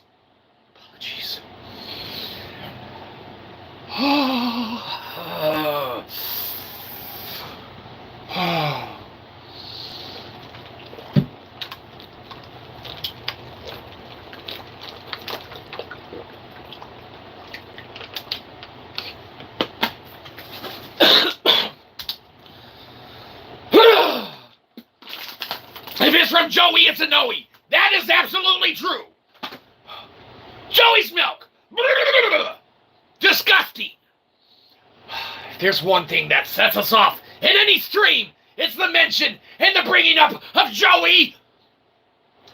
Joey, single-handedly, is the reason anything goes bad in your life. Joey is single-handedly the reason why Star Wars turned to crap over the last couple of years at Disney. Joey is the reason why the IRS takes money out of your paycheck. You might be saying to yourself, what does Joey have to do with it? Joey has everything to do with it. He is disgusting. You think we wear the don't gulp garb for our benefit and well-being? You think that we rock Joey's milk for any point other than to make it known that an individual can be such a drain and a detriment on society that single-handedly they could cause catastrophic devastation in a region, an area, a nation, and an entire world just off their mere existence. Joey's disgusting. Anyhow, let's see these ones of chats that we missed. Yes, we like what you wrote there. Hold on. Activities. All right. TK-329 was stationed on board the Star Destroyer Vector. At one point in his career, he was under the command of Commander Talos. Ha! That's a name we are familiar with in Star Wars. I mean, we couldn't put a face to it, but we are familiar with that name somewhere. Or maybe there's that movie Talos Principle, and that's what we're thinking of. It doesn't matter, Rick. We digress. But sometimes joined Commander Gorrister and his squad during training. Well, obviously, if you want to train, Rick, you got to train with the best. And you go with Commander Gorrister, everyone knows that. You wouldn't want to be under Talos' command when the Talos Principle comes to not be good or something. I don't know. We digress more. Let's continue with this. Excellent. Fascinating stuff. Let's see. Training activities. Yes, excellent. TK-329 has a wife named Mura and a son named Gareth. When TK-329 trained at the Academy of Karita, he finished at the top of his class. During his time at the Academy, he became friends with a man named Davin. So, TK-329 first encountered the Rebel Alliance when a group of them ambushed his squad on a peacekeeping mission to the planet Ryloth. Excellent. So, Rick, you've already painted and set up a better show than any of the shows that we've seen come out of Disney, and we can't make it through an episode or two of all these. Even Obi-Wan, we really wanted to like that show. But man, the Acolyte, we don't even remember. We wanted to like it, we really did. Oshaka, the blue-white hair, curly ram horns. We really wanted to like it, but we didn't, Rick. We didn't. Because it wasn't as good as what you're telling us here. It was more forced than organic. And, it's not good, Rick. That's not good. But what is good is this entire thing. It sounds like we got a real winner on our hands. Why it's not part of the canon yet is beyond us. It's because these executives are more concerned about doing stuff to destroy the franchise than create and build upon it. Probably. I mean, that's probably not their goal, but holy shit, they're doing a great job at that. So, look at them go. Anyhow, let's see what else adds to the story. During TK-329 service aboard the Vector, he had the rest of the crew. He and the rest of his crew had some R&R while a small team was deployed planetside on Merglumine after their stop. Well, I mean, you're in space, you're traveling around to a lot of places, so that lines up with the Star Wars universe. Sounds good to us. And hell, we'd rather watch someone riding on a spaceship for an entire episode than watch a lot of the episodes and things of that nature that Disney rolled out pertaining to Star Wars as of late. But let's continue. Let's see. TK-329 started hearing rumors that a group of troops had mishandled special cargo and some of it got contaminated. After that, they had problems with the engines. The crew had to switch to backup power. Well, if there's one thing that you need if you run out of regular power, it's backup power. We ran out of coffee a while ago, and our backup was water. So, we know what Star Wars was thinking about, or whoever wrote this, granted it's not canon, was thinking about when, they didn't. But, let's continue. This is getting good. TK-329 started hearing rumors that a group of... Oh, right, we already read that one. We forgot, it's only ones of comment coming in. Apologies. Pretend we didn't start reading that one again. Twice in 3 days to keep the engines going. Oh, they had to switch to backup power twice in 3 days to keep the engine going. Well, if you don't have regular power, then yeah, you're going to need backup power to keep the engines going. And then if you get regular power back online and it goes out again, guess what? You better switch to backup power. And if it happens again. So, There's 3 backup powers there. A 4th is the charm. The engines eventually stalled and the communications malfunctioned. Well, sounds like JC saying it sounds like a piece of space junk. They should have made it to where the engines were fixed, or they should have had Rick fixing that shit and running the doors to where they could get to the parts of the, craft that needed fixing. Rick, they probably had faulty doors. They couldn't get into, the one panel room to access the engines themselves. They're like, well, shit. We shouldn't have let Rick put in for that transfer to a different stormtrooper unit or something. I don't know. Or the equivalent of, whoever the Rick of the, stormtrooper universe is. So, there you go. Anyhow, let's continue. Suddenly, a lot more men than usual were checking into the sick bays. Uh-oh, sounds like a viral outbreak! If there's one thing we know from watching a lot of Star Trek episodes, it's when sick bay gets overwhelmed, Dr. Crusher has her work cut out for her. And, believe you me, she better solve that shit within the 48-minute runtime of the episode, or else it's going to be a 2-parter. And people don't like waiting around for them to solve that shit. The only 2-parters are like the series beginning and season finale, and a couple other ones in between. All right, there's a few. It doesn't matter. Let's continue. So, the sick bay's getting full. The infection started to show as the training sessions were canceled because there were not enough participants. TK329 got checked himself. Out of the infirmary, he got checked out and saw that the earliest victims of the illness did not make it. Okay? These folks that came down with it first, well, bad news for them. Good thing they were clones. In theory, if that's part of them. Are they clones? We'll say yes. Or not. I don't know. They did not make it. The death toll reached hundreds, and TK329 remarked that the effects of the illness were horrific. And believe you me, if it's wiping out entire ships of folk and destroying engines and shutting down communication arrays, well, that does not sound like a good little sickness thing to be had or something, or be out there. I don't know. Crazy. Anyhow, let's continue.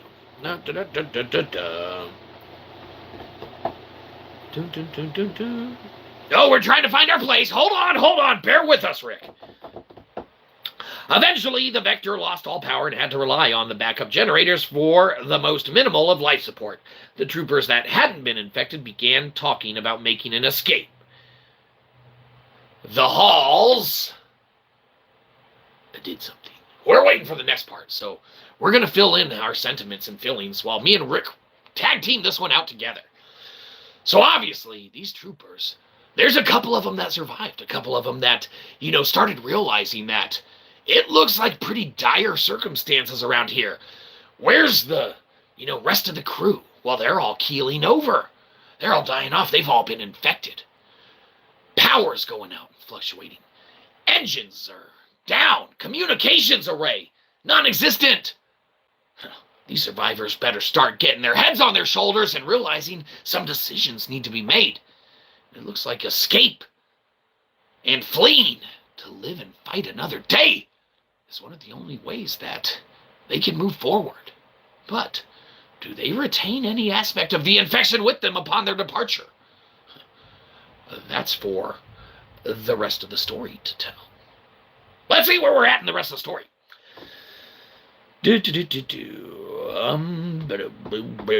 Halls. Okay, let's see. The halls were stained with blood and decay filled the air. Well, were people exploding, Rick? We're a little confused. Why were the halls stained with blood? Maybe people were getting infected, like spewing blood out or something like that, like some kind of like Ebola-like stuff, like blood's like coming out of their eyes and ears and stuff like bleh, and like sneezing and stuff like blood like bleh, all over and shit. I don't know, Rick. That's what we're guessing. We're just wondering, like, did someone get infected and like fall down and like hit their head and like, like blood lined the halls? We're just wondering, Rick. We gotta kind of, we need to come to an understanding of why the halls were lined with blood. We get that there was a, matter that was shutting down engines and things of that nature. We get that people were sick and dying. But unless it was like some kind of it boils your blood and makes you explode, which would be fucking awesome, let's be honest, Rick. That would translate very, very well to, video. It'd make it rated M probably, but maybe Star Wars needs a rated M for a change. Maybe they need, a little bit more dismemberment with the lightsabers, a little bit more people blowing up with the Blackwing virus. I don't know. We're just, we're piecing it all together, Rick. It's not canon yet. So, we can explain the blood a variety of ways. And, whilst we don't know how it got there or why the halls were lined with blood, we're guessing that maybe it wasn't actually blood. Let's say it was a giant, massive hot dog party, and they had ketchup and mustard, and they were running down, squirting the bottles, trying to catch it in their mouths, like when you, squeeze it out, and one person was trying to catch the ketchup, and one person was trying to catch the mustard. And there's one person running with both bottles, squeezing them. Right? Well, the person catching the mustard was really good, and they caught it all. Didn't make any mess at all. The person doing the ketchup, on the other hand, it's not his fault, because the guy running, fucking, twisting the bottles around so it's all over the place. He missed it all. So it's not blood, it's ketchup. I don't know, maybe. It's not decided, Rick, it's not canon. So let's continue with the way that you remember the story. Stained with blood and decay filled the air. TK329 sent a message to his wife and child telling them he was sorry and he loved them. Well, sometimes you gotta cover all your bases, Rick, and sounds like TK329 was doing exactly just that. So, good on him. Smart thinking, TK329. Smart thinking. See, it's characters and protagonists like this that are way smarter than a lot of those, characters and protagonists that are in some of these other Disney iterations and shows that came out. So, let's continue. Yep, he loved them. Telling them he was sorry and he loved them. Died. He sent a final message implying that he was witnessing a reanimation caused by the virus, but was unable to finish the message before succumbing to his sickness. Sad ending. Well, Rick, that is a little bit of a sad ending. But you know what makes us happy about it? The fact that every single aspect that we've gone over is inherently better than all the shit they've been peddling to us on Disney of the Plus pertaining to the Star Wars universe as of late. Okay? It's okay for the heroes to not make it at the end, for the protagonist to not make it at the end. But you know what's awesome about this story, Rick? Is it follows the Rogue One vibe.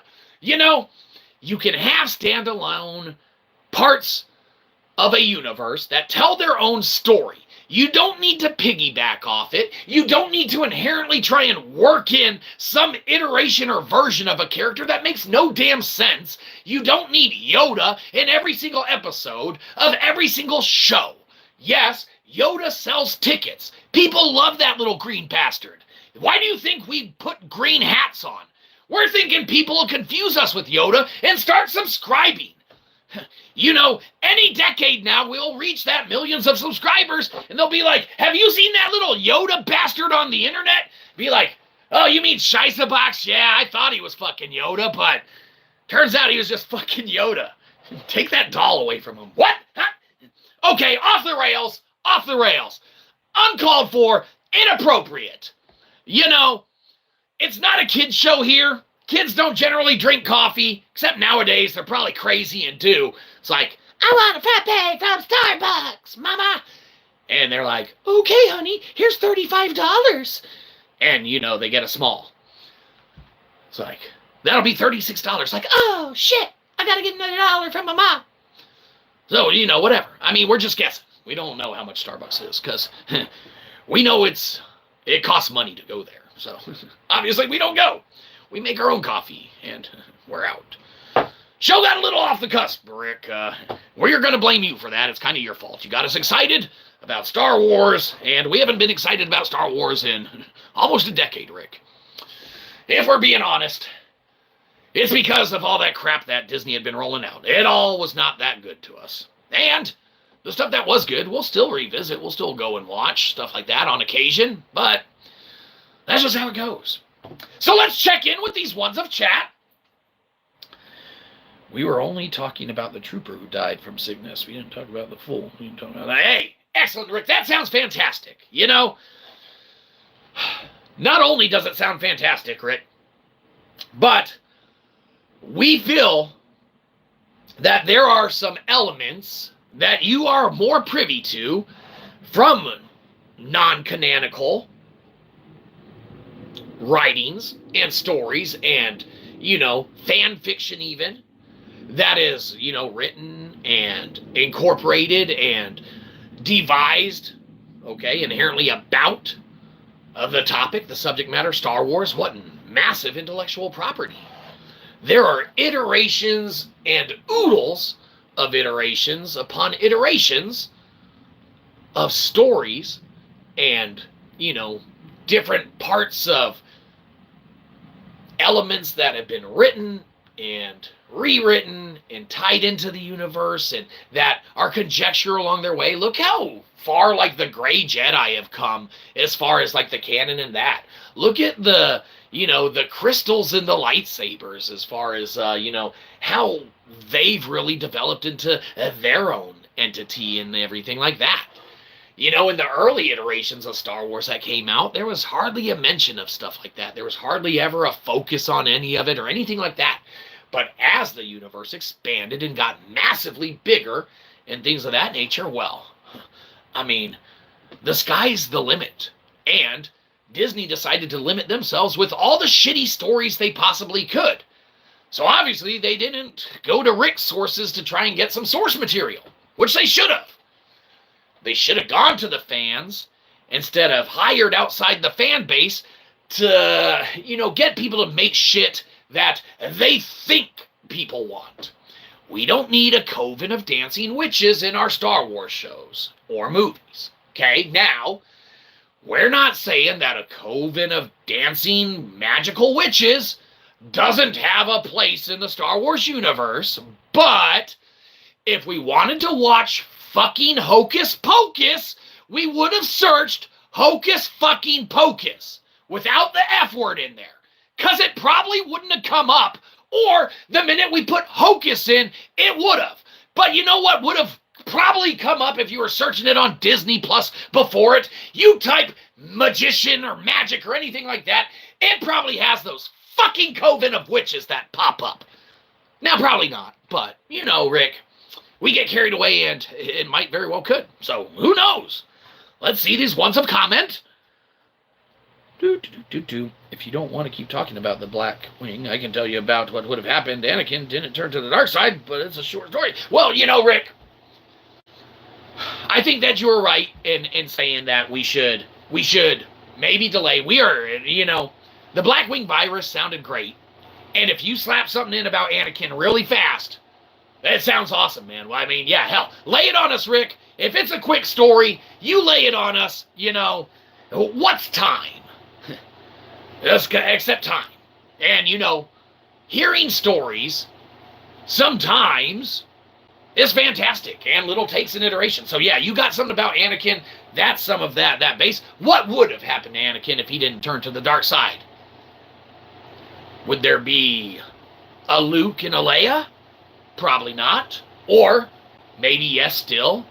Maybe he had one of those little kerfluffles with his Jedi way of acting. Okay? Maybe he got a little handsy with Padme. Okay? And went against the Jedi Code once or twice. So maybe there is still a Luke and a Leia, but, Rick, we're intrigued, so lay it on us. Lay it on us, Rick. We need to know. Now we need to know. Because, it just sounds interesting. Yeah. Luke, Leia, Anakin, all those cast of characters, all right? The ones that, yes, take your second, Rick. You take your second and you gather your thoughts, get everything together, okay? Because we need the story to be accurate and correct, Rick. We can't give all ones of our fan a story that's incomplete. And we feel that if we ended the stream now, prior to us knowing what would have happened to Anakin, that would be detrimental for all ones of party involved. Okay? We realize that not every story can be told. But if there is a story that can be told, it's especially a short one at the end of our stream. So, we're all about just getting the information out there, Rick. And if there's one way to get the information out there, it's when it's supplied by other people doing the work in all the readings and just giving it to us to regurgitate. It's almost like what a lot of talk shows and things like that do. It's not that the host is inherently clever or good at their job. It's the fact that they're able to regurgitate all of the work that other people do. And if there's one thing that we love doing, it's cashing in on other people's work. Especially when we don't have to do any of our own. You might be saying, well, that doesn't sound very friendly or ethical in a lot of ways, but don't worry about it. Just don't think about it that way, and it's not a problem. So there you go. You might be saying, well, it sounds like it is a problem. But no, now you're just trying to get us to stop talking about what Rick's pointing out about Anakin Skywalker. It's almost like you don't want there to be an alternative universe where Anakin doesn't turn. There is no Vader. Okay? It's almost like you want, there to be an inherent, just massive problem or issue to where, Anakin Skywalker just inherently just ceases to be in the universe. And he's only evil. Only Darth Vader from there on out. Spoiler, Anakin's Darth Vader, if you didn't know. We gave you a spoiler before we said it, so you had time.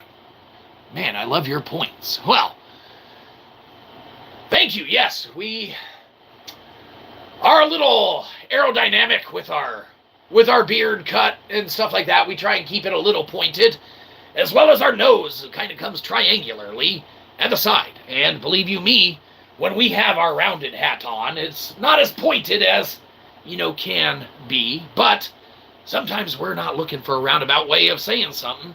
Sometimes we need it pointed in a certain direction. And with that being the case, it's great to know that we are pointed correctly. Or we might have just misread your entire everything, Ryan. Sorry about that. Our bad. It happens. Mainly a lot with us. But if there's one thing that... And the caps. Well, Ryan, you love caps. We got all sorts of caps around here. This channel does a variety of things. Okay, not well, but if there's one thing that we know people want, it's obviously us looking our Sunday's best when we're doing a stream. So, Ryan, we know that the caps are important to you, okay, but when you feel good on stream, you look good on stream. You might not sound good on stream or be good on stream. It's a trade-off, Ryan, okay? It's a trade-off. Rick, thank God we're running out of shit to say. Ryan has us playing dress-up. Let's see what the rest of this story is about. Chosen one in Star Wars, he was powerful, brave, and full of potential, but fear, anger, and manipulation led him to the dark side. As Darth Vader, he helped destroy the Jedi Order and bring the... Okay, Rick, we're going to be honest. We know this part about Darth Vader. Okay, let's get to the part where Darth Vader doesn't become bad. Get to that one. That's the one we want. Empire to power. Yes. So... we know what happens with the anger and the stuff that leads him to the dark side, Rick. What we want to know is what you promised us, Rick. You promised us there was a short story about how Anakin was not bad. And if we're being honest, Rick, you've got 3 chats in here that don't mention a single thing about it. So we're beginning to think you're working on other stuff and not giving us your whole undivided attention, Rick. And believe you me, that's not good for the show. Because it leads us to... add a bunch of filler and crap. So, we only got so many hats, Rick. We can't don them all. Hold on. Let's let's take to the skies, and let's bring this dream where it needs to go. Hey, excellent! Thank you, Rick. We're really struggling here now. Let's see. If Anakin had stayed true to Jedi, the Council might have discovered Palpatine's real identity. Well, way to go, Anakin! You done fucked up the whole universe. You see what happened to the Jedi Temple, Anakin? Because of your selfishness? They would have uncovered Palpatine out of the gate? Crazy! Well, that would have made it to where they didn't even have to make 2 or 3 fucking movies. You know how much budget they could have given as raises and bonuses to all of the executives at Disney? A lot more than they already give them. And then they could keep peddling crap to all of the actual fans that want good stuff. Anyhow, let's see what else we're with this. Let's see. The Jedi could have acted earlier and stopped the Sith before they took over. Absolutely. Yeah. Revenge of the Sith would have negated it. Would have taken away a good movie, though, Rick, so it's probably good that Anakin's kind of a mean jerk face. But it is quite the difference in what it very well could be or line up to be. Fantastic. Let's see. Yeah, before the Sith took over, Anakin was already a respected general in the Clone Wars. Absolutely. Very good point, Rick. You know, he was on the path and trajectory to being one of the council leaders. If, you know, the power that resonated within him was known from the start. His midichlorians were off the scale. Weird Al even sang about it in the saga one about Star Wars, the American Pie take, which is phenomenal. We love us some Weird Al. But if there's another thing that we love, it's where this story's going. Let's see where it goes and potentially where it ends.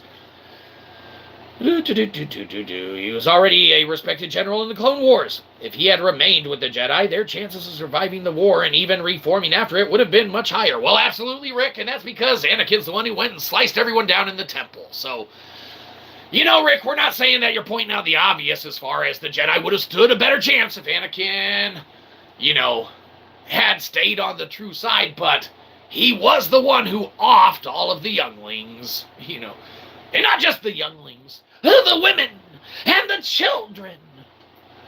I slaughtered them all like animals, and they deserve to die.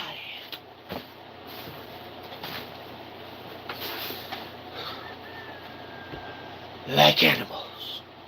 And scene. Excellent. Yes, we know it was an awesome reenactment of Anakin of the Skywalker, but we also know it was excellent. You're welcome. This show sucks. Yeah, fair enough. You know, you better have some hard-hitting stuff in this next text that you put through them the chat. Rick, people are losing interest. Oh, man. We're struggling. Do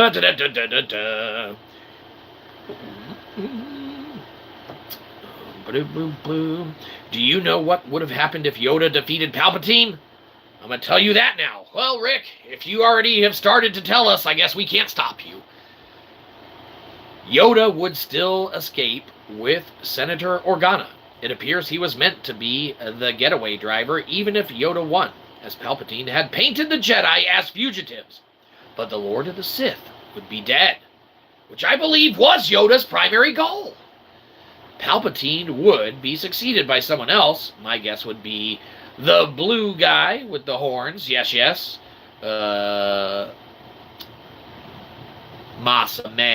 Amida, however it's pronounced in the EU. Palpatine was succeeded by the Imperial Council after his death. So, I mean, there's a lot of stuff to unpack and all of that.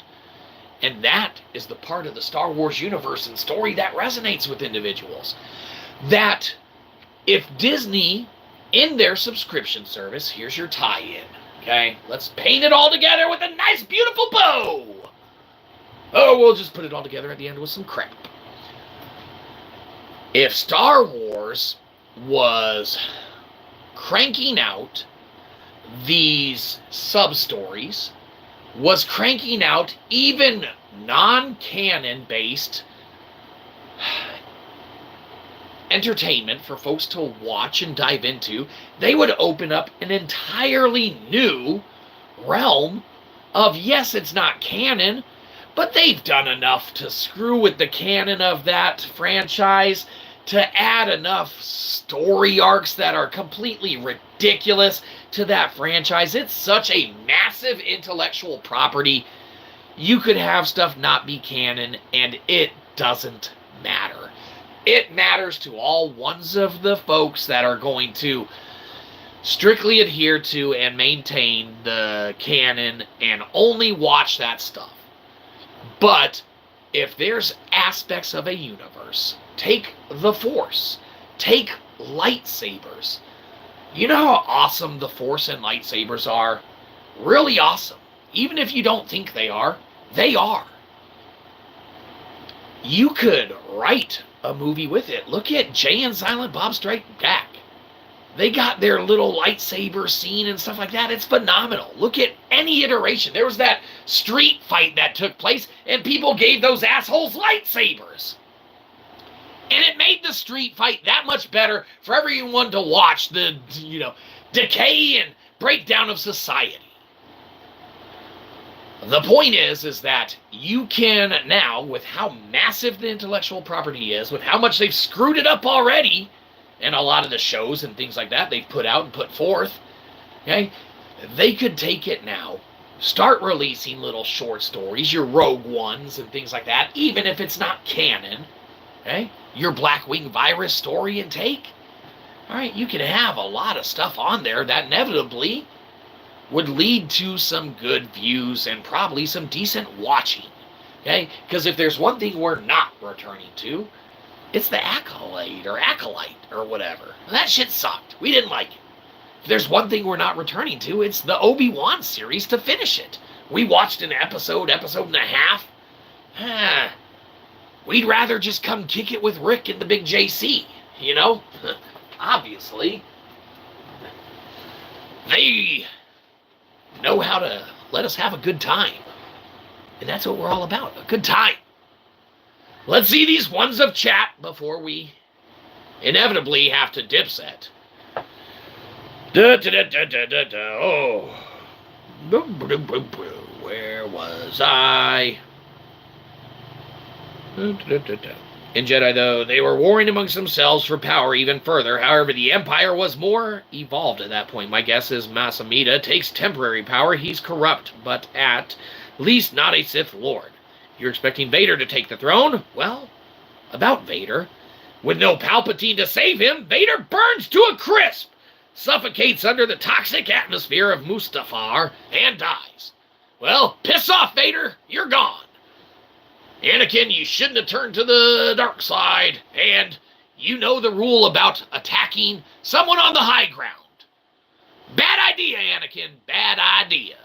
So, let's hope that if there was a difference in how it works in the universe in regards to Anakin potentially not turning to the dark side, let's hope a chain of events that would lead to that fight scene and that battle scene and leading to his demise on Mustafar inherently potentially could maybe not have happened because variables X, Y, and Z with Palpatine and all this, that, and the other. Okay, so some stuff to think about. Absolutely. We digress. Let us continue. Either way, Padme lives or Padme dies. Yeah, who cares? Luke and Leia will be taught in secret by Obi-Wan and Yoda on their home world, and either way, their legal guardians would oppose it. Well, I mean, what's legal at that point, right? I mean, you could probably just use the Jedi mind trick, like, we're going to train them. And it might not be ethical, but at least it'll shut them the fuck up and be like, okay, we gotta train this dude now to be a Jedi. He's gonna bring balance to the Force, because boy, did those other entities not. Let's see. Just lightsabers and Jay and Silent Bob Strike Back made my day. Yeah, absolutely. Jay and Silent Bob Strike Back. That is one of those movies that has cameos out the yin-yang from entities and individuals of past, even stuff, man, George Carlin and a lot of that stuff, like George Carlin and Dogma, George Carlin and Jay and Silent Bob Strike Back. That's prime George Carlin. Like, fantastic. What a great dude, man. Anyhow, with no Sidious or Vader to passionately fuel the hatred of the Jedi, a certain level of acceptance of a Jedi is reached after a few years, though they are still viewed with suspicion. Well, you know what? It's because of that suspicion that it led to games like, Jedi Fallen Order, stuff like that, which inherently was a pretty decent run-through and a pretty good play. We liked that one. We liked that one a lot. We liked it a lot more than Jedi Survivor. That one, they open-worlded it, and it makes no damn sense that you can't get to certain places in the open world when it looks the hell of a lot like you could, but no, not until you unlock this or that the other. Gotta chop a vine with your lightsaber or something to, drop something you can climb up on or whatever. I don't know, whatever. No Death Star is built. Leia never meets Han. Luke and Leia's children never fall to the dark side, and that's the end pretty much. Continuing on to different stream. Tired of typing. Hey, we don't blame you, Rick.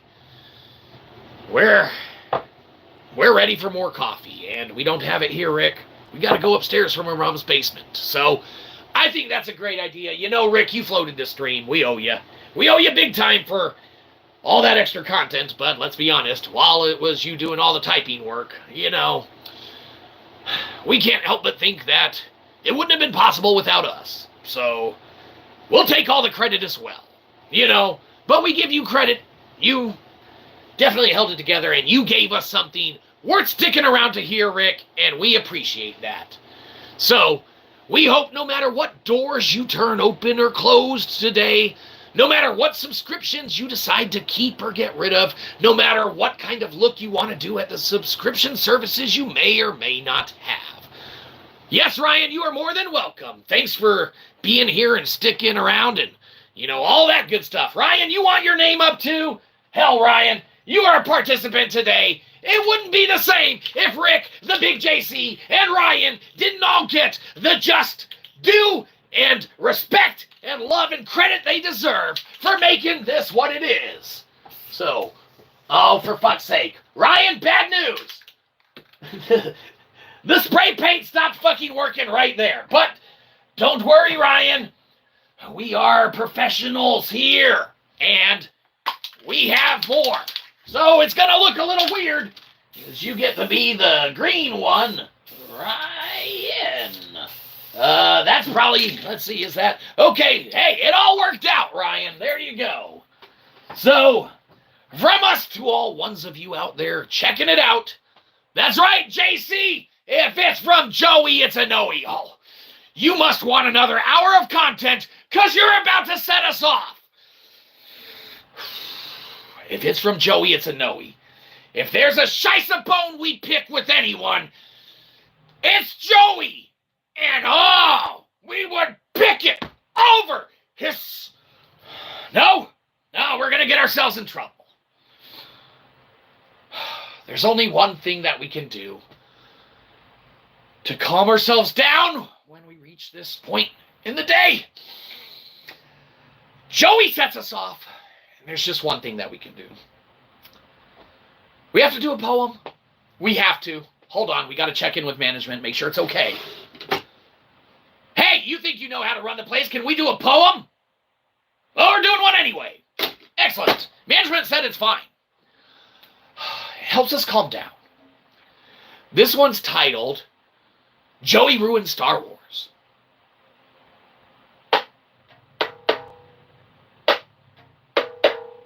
Star Wars was good.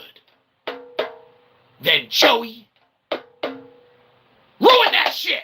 Damn it, Joey! You disgusting bastard! That's all the time we got for today. We're too pissed off to continue. We don't need your subscription. We want your money. Unless you don't have any. In which case, we want YouTube's money. So, I don't know. Ensure that we get it. That's it. Have a good one. You probably didn't. We'll catch you next time. Probably won't. Quit leaving footprints on our grass. Get off our lawn!